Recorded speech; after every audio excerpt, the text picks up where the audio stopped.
Welcome to the Who, What, Why podcast. I'm your host, Jeff Schechtman. As Donald Trump continues his devastating march, our darkest fears center on the complete dismantling of American democracy. We worry about Project 2025, about the transformation of our constitutional system into an authoritarian regime, about the end of the American experiment as we know it. But what if there's an alternative scenario, one that's deeply troubling, yet falls short of apocalyptic? What if Donald Trump's second term turns out to be less about destroying democracy and more about something we've seen before in American history? A presidency that mirrors William McKinley's Gilded Age, where corruption and plutocratic excess reign supreme, where government becomes nothing more than a concierge service for the wealthy and the well-connected. What if Trump's true ambition is simply to turn every presidential action into a personal business opportunity? From auctioning off regulatory favors to oil executives, to entertaining grandiose schemes like developing Gaza into a beachfront Riviera, to selling access to the highest foreign bidders.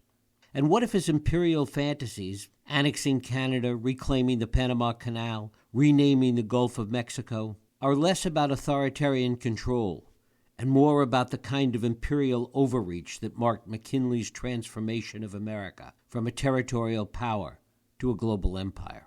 My guest today, Chris Lehman, the D.C. bureau chief for The Nation, makes the fascinating case in a recent article that Trump's frequently expressed admiration for McKinley might ironically be the best we can hope for. His ideas lead us to the idea that we may not be facing the end of democracy itself, but rather a replay of the Gilded Age, a time when the political fixer Mark Hanna did for McKinley what Elon Musk, with his unprecedented campaign contributions, seems poised to do for Trump. It's a historical parallel that offers both a disturbing vision of what's to come and perhaps paradoxically, a glimmer of hope that we might survive it.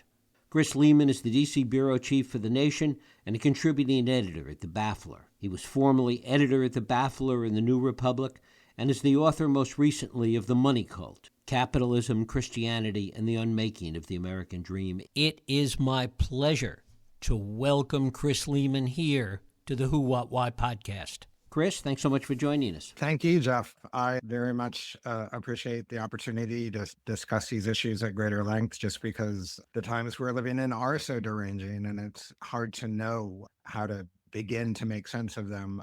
The story that you've recently written begins with this idea that Trump is somehow fascinated by McKinley and the McKinley presidency.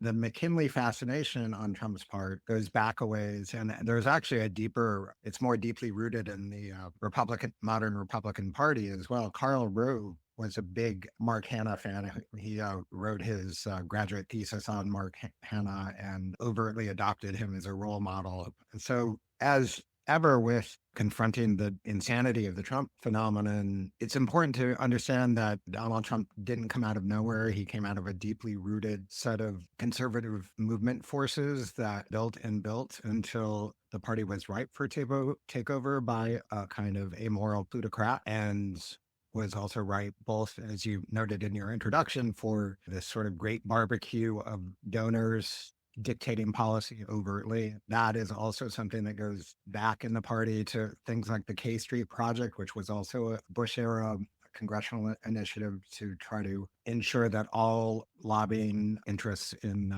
Washington followed the right-wing playbook. But I think the McKinley analogy, and it is an analogy, historical analogies aren't in any way predictive. They don't follow a clear, predetermined trajectory. But just as we are already living in an age of acute inequality and unprecedented amassing of wealth on the part of these Silicon Valley billionaires like Musk or Mark Zuckerberg, we are also watching the inevitable colonization of the money power into our political process. And in that respect, I think in my original post, I did liken Musk to Mark Hanna, but on reflection, having Elon Musk in the position of influence he now occupies is something that Mark Hanna never would have dared try.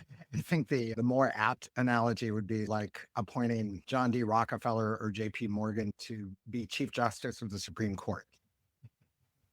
This is a quantum leap forward in terms of the moneyed influence on the inside of government, where Musk is quite overtly and daily steamrolling the Constitution, the rule of law on a grid of unbelievably stupid decisions informed, and I use that term loosely, by his hysterical kind of scan it and meme it approach to all the data that the Doge team is rifling through. It is an astounding quantum leap forward in the plutocratic stranglehold on our democracy. Talk a little bit about the context for McKinley, the sort of the Gilded Age that he brought in, and really the context of the times that he came to power. The original populist revolt in American politics, and I'm using populism here not in the debased, quasi-illiterate way that the punditocracy now uses the term, but in its actual historical meaning, which is to say it was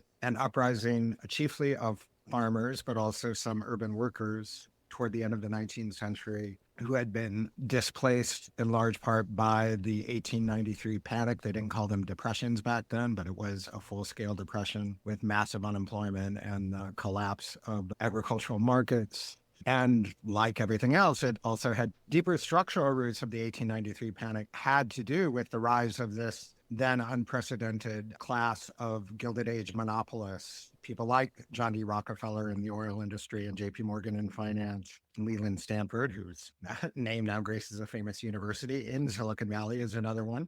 And these robber barons, as they were then known, basically put the screws on what was then a rapidly industrializing, rapidly expanding new market economy in the country. And so the populists begin out of a movement called the Grange movement, which was the Grange technically still exists today. And it is the model for a lot of agricultural cooperatives where farmers who produce a certain crop will band together to streamline access to markets, to negotiate prices, et cetera, et cetera. And these farmers were reckoning with this new brand of rapacious global capitalism taking hold in America. They realized cooperatives aren't going to do it. The railroads have control over when and how we can access markets, when we can bring our crops to different regions, and they will use that power to drive up prices and immiserate farmers. And farming, I should also stipulate, I come from Iowa, so I know this very well, is a debt-driven undertaking at all times. You're basically investing in crops and fertilizers and livestock and tractors in the hope of a harvest that will cover your costs. A related problem having to do with Depression of 1893 was that the United States was cleaving to the gold standard. It had gone off the gold standard during the Civil War to pay for the war. That's when you first had paper money introduced. And there was an earlier party called the Greenback Party to keep paper money in circulation against the gold standard. And the reason this is important is that debtors can use depreciated currency to pay back their debts at a lower cost than they were originally contracted to, which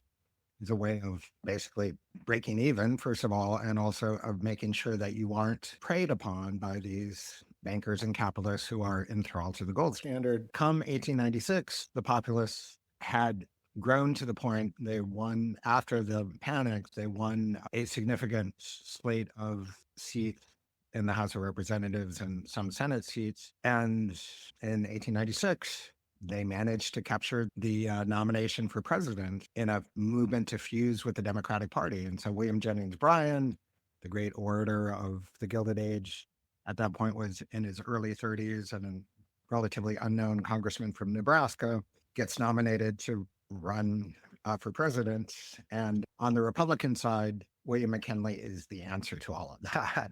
He also comes from the Midwest, but he comes from a traditional business background. He is basically, Mark Hanna is his boss. Mark Hanna at the time was head of the Republican National Committee. There wasn't a traditional campaign chairman structure back then, but yeah, Hanna basically handpicked McKinley to run and got all of these robber barons I mentioned earlier to kick in enormous, at that time, unprecedented amounts of money to fund his campaign. And interestingly, Teddy Roosevelt was the vice presidential candidate, and he was as the tradition, the attack dog who went out on the stump to really go after the populists with hammer and tongs. And if you look up his speeches from that cycle, they're nothing like the Teddy Roosevelt, who we know from his own term in the presidency. He's an ardent defender of Wall Street, of the banking industry, and is unbelievably contemptuous of the populist movement, the working class, anything that he could tar as out of control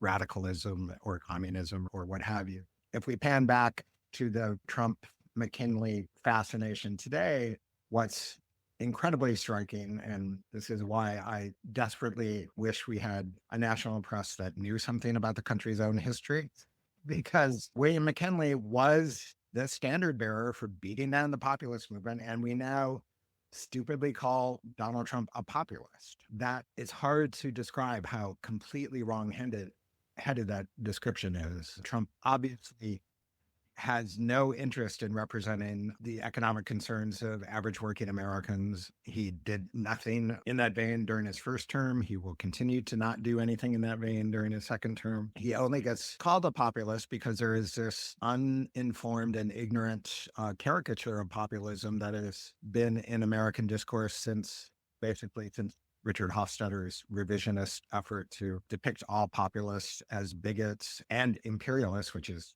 totally backwards, and prophets small town reaction and, quote, status anxiety among an agricultural class that was being displaced by the impersonal forces of capitalism. And they become, in Hofstadter's telling, thrall to conspiracy theories, to anti-immigrant sentiment, et cetera, et cetera. And you can obviously see why that dumbed down account of populism is affixed to Trump, because he does have all of the bigotry and conspiracy thinking, resentment politics, etc. But the original populist movement was a movement to remake our political economy at a very fundamental level. So as it went beyond even getting rid of the gold standard and printing silver money, the radical populists who were at the fount of the movement actually introduced the idea of a new form of currency that was based on people's labor. And it was called the sub-treasury system, and regional banks were, since crops, these were agrarians after all, were in this vision of things, the main medium of exchange. Different regions of the country would have enormous crop reserves, and they would weight the value of currency to that. And one of the weird ironies of history is this plan, which was then called the sub-treasury plan, would later become the model for the Federal Reserve. In the progressive era, when the National Bank was chartered, it was modeled on the sub-treasury plan. Of course, what they forgot was to value labor at all in the creation of the Federal Reserve. And it has become a regulator totally captive to the banking industry, but that's a whole other story. Talk a little bit about the platform that McKinley ran on, the degree to which people had a sense of what he was ultimately going to do, and how he disguised that when he ran. Yeah, that's a really interesting, good question. He ran chiefly, and this is another big superficial resemblance with Trump, as a champion of the tariff system, which at that point was very much in favor among the robber baron class to create, as I was describing earlier, a national market that they could exert maximum control over and eliminate foreign competition. But what's interesting is that McKinley is elected in 1896. And 2 years later, the United States enters the Spanish-American War, which is the war that, as you mentioned in your introduction, is the watershed that transforms America from a territorial empire to a global one. And McKinley initially was true to his quasi-economic nationalist principles and was reluctant to embark on this imperial errand, which eventually got America territorial control over the Philippines, Puerto Rico, Cuba, and the Hawaiian Islands. But this, again, is where Mark Hanna is I don't know what the literary analogy would be, but he's the real power behind the throne, let's just say. And at that point, his coterie of robber barons and big bankers are looking at global commerce very differently. America is now launched as an industrial power, and the real challenge is to get access to global markets for the goods we produce, and also to get, obviously, cheap sources of raw materials that we can ship back to the United States to drive down the cost of production. And so imperialism starts to look really attractive to these people. It also helps, of course, that the European continent is also racing for resources across the globe via imperial conquest. So there's a kind of game afoot for capitalists across the world right now to hammer down control of key markets and raw materials. And this becomes known in the United States as the open door policy.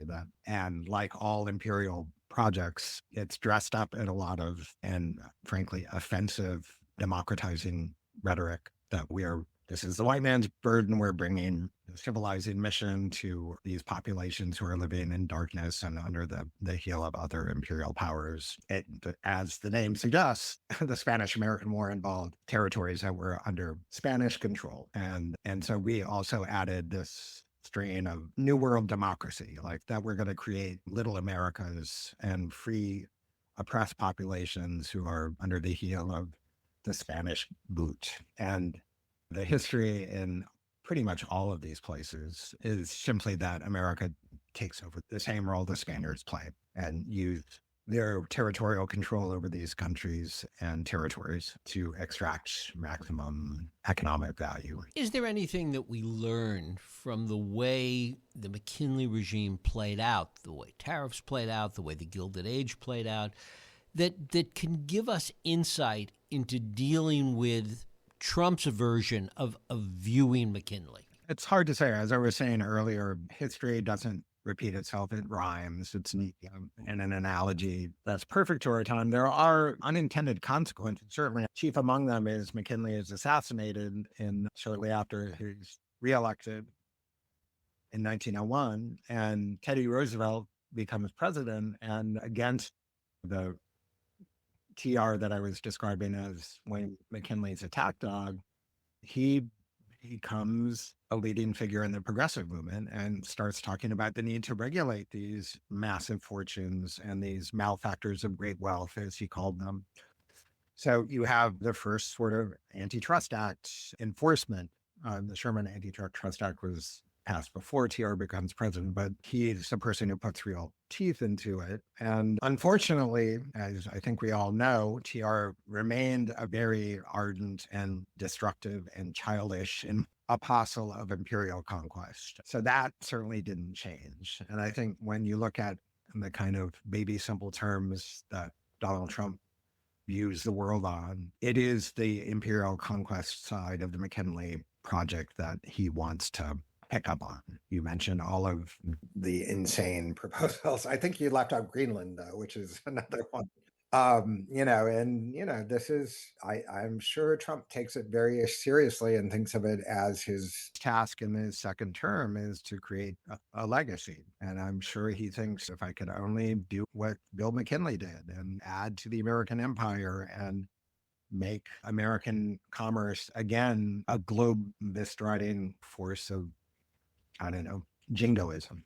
The one sort of caution there is that Donald Trump in his first term was notoriously averse to the use of military force. He did not visit the airbase where dead soldiers were back to this country, breaking precedent with all modern presidential administrations. The idea of, as a draft dodger himself, military conflict doesn't really sit well with him. But then again, as I was saying earlier, McKinley was also a hesitant imperialist at the outset, and the business class brought him along. Who knows? I am not prone, especially since 2016, I am not prone to forecast or predict anything. History is just too wild and unpredictable. But it does, at a minimum, the McKinley parallel, I guess we can call it, shows how imperialism became so fundamental to the outlook of the American ruling class. And it hasn't changed, in my view, since then. We saw all the same civilizing mission BS when the George W. Bush administration invaded Iraq and proclaimed that there were Michael Gerson read a famous speech at the time about how America was the beacon of democracy throughout the world and had to reclaim that historic role, which is always really dangerous talk. It's self-deluding. It's often racist and never works out well for the subject populations. It's interesting with the Trump sense of imperialism, it doesn't even have that patina attached to it. It's simply imperialism for imperialism's sake. No, and Trump has a very dark view of human nature in the world, right?